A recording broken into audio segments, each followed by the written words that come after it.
नमस्कार दोस्तों, आज हम इस वीडियो में देखने वाले हैं सीलिंग फैन कुछ टाइम चलने के बाद जाम हो जा रहा है हमारा यह। दोस्तों यह तूफान कंपनी का सीलिंग फ़ैन है, ओरिजिनल 75 वाट का। और मैं आपको बता दूं, ये बहुत जूना फ़ैन नहीं है, अभी इसी साल लिया गया पंखा है। दोस्तों इसमें समस्या क्या है, अभी हम इसको खोलेंगे तो पता चलेगा। देख पा रहे हैं आप। दोस्तों मेरा नाम है गोपाल और आप देख रहे हैं आपका अपना चैनल टेक्नीशियन गोपाल जी। चलिए दोस्तों वीडियो शुरू करते हैं। आप सबसे पहले हम कंडेंसर क्लैंप से इसके कनेक्शन को रिमूव कर लेते हैं। देख पा रहे हैं आप। और कनेक्शन को खोलते वक्त आपको विशेष ध्यान यह देना हो कि कौन सा हमारा कॉमन है, कौन सा स्टार्टिंग और कौन सा रनिंग है। इसमें टोटल 3 कलर के वायर प्रयोग किए गए हैं। ये जो आप रेड कलर का देख रहे हैं ये हमारा कॉमन है, और ब्लैक कलर का देख रहे हैं ये हमारा स्टार्टिंग है, और जो पीला कलर का वायर देख पा रहे हैं ये हमारा रनिंग है। इसके बाद खोल लेते हैं ये कंडेंसर क्लैंप को। कंडेंसर क्लैंप खोलने के बाद अभी इसके नीचे देख पा रहे हैं पुल्ली डाली गई है। यहाँ पे आप देख रहे हैं इस स्क्रू को आपको खोल लेना है। स्क्रू को आराम से पेच की सहायता से खुल जाएगा। दोस्तों यह जो स्क्रू है यह स्टील का होता है, इसलिए जंग नहीं लगता, तो आसानी से खुल जाता है। खोल लेने के बाद जो पुल्ली टाइप में डाली गई है इसे हम निकाल लेते हैं। निकालते वक्त आपको ध्यान देना है कि शाफ्ट के अंदर वायर को डाल देना है, तभी ये निकल पाएगा। कुछ इस प्रकार से निकाल लेना है। अभी हम खोल लेते हैं तीनों स्क्रू को, इसके यानी बॉडी को खोल के अलग करना है। इसको खोलने के लिए आपको आसानी से इन तीनों स्क्रू को खोल लेना है। इस तरह से बारी बारी से खोल लेने के बाद दोस्तों देख पा रहे हैं 2 खुल गया है। अभी ये कुछ ज़्यादा ही टाइट था। अभी देखते हैं हमारा खुलता कैसे है। देख पा रहे कितने आसानी से निकल गया। मुझे तो लग रहा है कि नीचे का शाफ्ट हमारा कटा हुआ है, इसीलिए ऐसा कर रहा है। दोस्तों इसके बाद हम देखेंगे, देख पा रहे हैं आप यहाँ पे जो रोटर घिसा हुआ है, देख रहे हैं आप आर्मेचर में। देख रहे हैं जो आप रिंग देख पा रहे हैं, इस रिंग पे जहाँ जहाँ पे आपको दाग लगेगा, दाग दिखेगा, देख पा रहे हैं, समझ लीजिए कि वहाँ पे हमारा स्टेटस घिस रहा है, फंस रहा है। तो दोस्तों अभी हम ऊपर के वायरिंग को चेक करेंगे। ऊपर का वायरिंग हमारा बहुत अच्छा है, ज़रा सा भी प्ले नहीं है, ज़रा सा भी आवाज़ नहीं है। तो दोस्तों अभी हम इसे खोलेंगे नहीं, निकालेंगे ही नहीं। अभी हम रिपेयरिंग करने वाले हैं नीचे साइड से। देख सकते हैं आप इसमें अभी कमी क्या है दोस्तों, अभी हम यह ढूंढेंगे। सबसे पहले हम अच्छे से इसे साफ़ कर लेते हैं। साफ़ करने के बाद देखते हैं। देख पा रहे हैं आप यह कट चुका है। यह मुझे उम्मीद है कि पहले भी पंच किया जा चुका है, किंतु आज यह पंखा तो हमने पहली बार खोला। देख रहे हैं नहीं फंस रहा है। पीछे का शाफ्ट यानी नीचे साइड के शाफ्ट कट जाने के कारण, बेयरिंग में ढीला हो जाने के कारण यह ऐसा आवाज़ कर रहा है दोस्तों। जब देख पा रहे हैं, जब हम बैठा देंगे, जब हमारा शाफ्ट कटा रहता है किसी भी सीलिंग फैन, मोटर का, फराटा का, जब शाफ्ट या वायरिंग ढीला रहेगा तो जब सप्लाई देंगे तो एक तरफ वो खींचता है, खींच के चिपक जाता है। चिपक जाने के कारण वह रोटेट नहीं होता।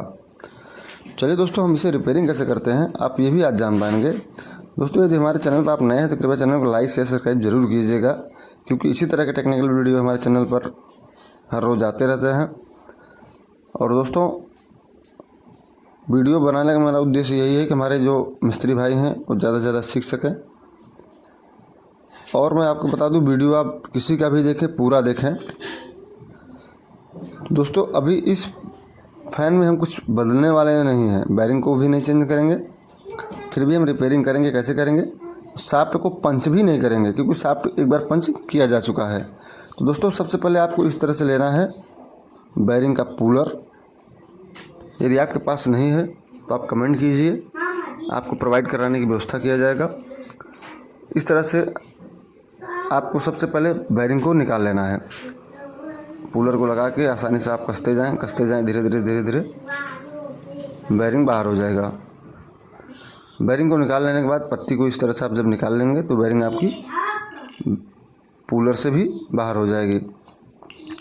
इसके बाद दोस्तों अभी हम करने वाले हैं क्या, जो हमारे स्टार्टर के बटन का, जो हमारे सबमर्सिबल के स्टार्टर का जो बटन वगैरह होता है, उसमें जो कवर आता है, देख पा रहे हैं आप कितना ढीला है, बहुत ज़्यादा ढीला है। देख रहे हैं कितना प्ले है। तो इसलिए हमने दोस्तों आपको बताया कि इसी कारण यह लड़ रहा था, बार बार खट खट खट खट जब गर्म हो जा रहा था फैन तो चिपक जा रहा था। दोस्तों बैरिंग भी हमारी बहुत ही टकाटक एकदम अच्छी है, प्ले वगैरह नहीं है कुछ, किंतु सॉफ्ट ही ढीला है। तो इसको अभी सही करने के लिए सबसे पहले हम इसमें इस तरह से एक रिंग डालेंगे। दोस्तों एक हमने पहले डाल दिया है, अभी हम दूसरा डाल रहे हैं। इस तरह से आप आसानी से डाल दें। दोस्तों ये जो आप देख पा रहे हैं रिंग, यह हमने स्टार्टर के स्विच का लिया है। जो हमारे समरसेबल में स्टार्टर में स्विच लगता है रेड व हरा वाला, उसमें जो आप देखेंगे पैकिंग रहता है वही है दोस्तों। तो आज जो कि यहाँ पे काम करेगा, देख रहे हैं जब उसको हमने 2 रिंग नीचे डाल दिया तो बैरिंग बैठाएंगे तो बैरिंग हमारा ऊपर हो गया। जब बैरिंग ऊपर हो गया तो शाफ्ट हमारा ज़्यादा घुसेगा अंदर, तो पंच करने की आवश्यकता नहीं होगी दोस्तों, और एकदम नए जैसा चलेगा। अभी हम स्प्रिंग बैठा लेते हैं। स्प्रिंग बैठाने के बाद देख पा रहे हैं आप, हम इसे सेट कर देते हैं। सेट करते वक्त आपको याद रहे, क्योंकि टाइट हो सकता है, पता नहीं दोबारा अच्छे से निकले या बॉडी में से नहीं निकले, बैठाते वक्त आपको बारीकी से ध्यान देना है कि दोबारा खोलने की आवश्यकता न पड़े। इस तरह से आप बैठाएं, क्योंकि अभी जब बैठेगा तो टाइट हो जाएगा। बैठाते वक्त आपको दोनों पल्ले के आपस में जहाँ पे हमारे स्क्रू पे लग रहे हैं मिला लेना है। मिलाने के बाद आपको इस तरह से कस लेने हैं दोस्तों, तीनों बोल्ट को। कसते वक्त आपको ध्यान देना है कि हमारा फैन अच्छे से फ्री होना चाहिए। जैसा कि आप देख रहे हैं, आसानी से आप इस तरह से कसते जाएं, धीरे धीरे धीरे धीरे बराबर बराबर तीनों बोल्ट को कसें। अभी ऊपर से हम पंच कर देते हैं इस तरह से, लकड़ी का गुटका रख के। जब भी आप चोट दें तो लकड़ी का गुटका रख के दें। देख पा रहे हैं अभी ये सही हो गया है। अभी दोस्तों हम इसका करते हैं कनेक्शन करने के लिए सबसे पहले हम इसमें डालते हैं वो रिंग, जो कि आप अभी खोलते वक्त देखा था हमने नहीं डाला है। तो दोस्तों उसको डालना है। इसके बाद कंडेंसर क्लैंप को कस देना है। कंडेंसर क्लैंप सही दिशा जिस तरह से हमने लगाया है यही है दोस्तों। लगाने के बाद अभी हम कंडेंसर को कनेक्शन करेंगे। देख रहे हैं कंडेंसर के एक काले वाले पे कनेक्शन करना है, एक पीला वाले पे। कुछ इस प्रकार से आपको टाइट कर देना है कंडेंसर को भी। दोस्तों यदि आप हमारे चैनल पर नए हैं तो कृपया चैनल को लाइक शेयर सब्सक्राइब जरूर कीजिएगा, और ज़रूरतमंद मित्रों को शेयर भी कीजिएगा। इसी तरह के टेक्निकल वीडियो देखने के लिए कृपया चैनल को सब्सक्राइब जरूर कीजिएगा। दोस्तों देख पा रहे हैं आप, कंडेंसर क्लैंप के ऊपर वाले पॉइंट पे सबसे पहले हम कॉमन यानी रेड कलर वायर को कस देते हैं।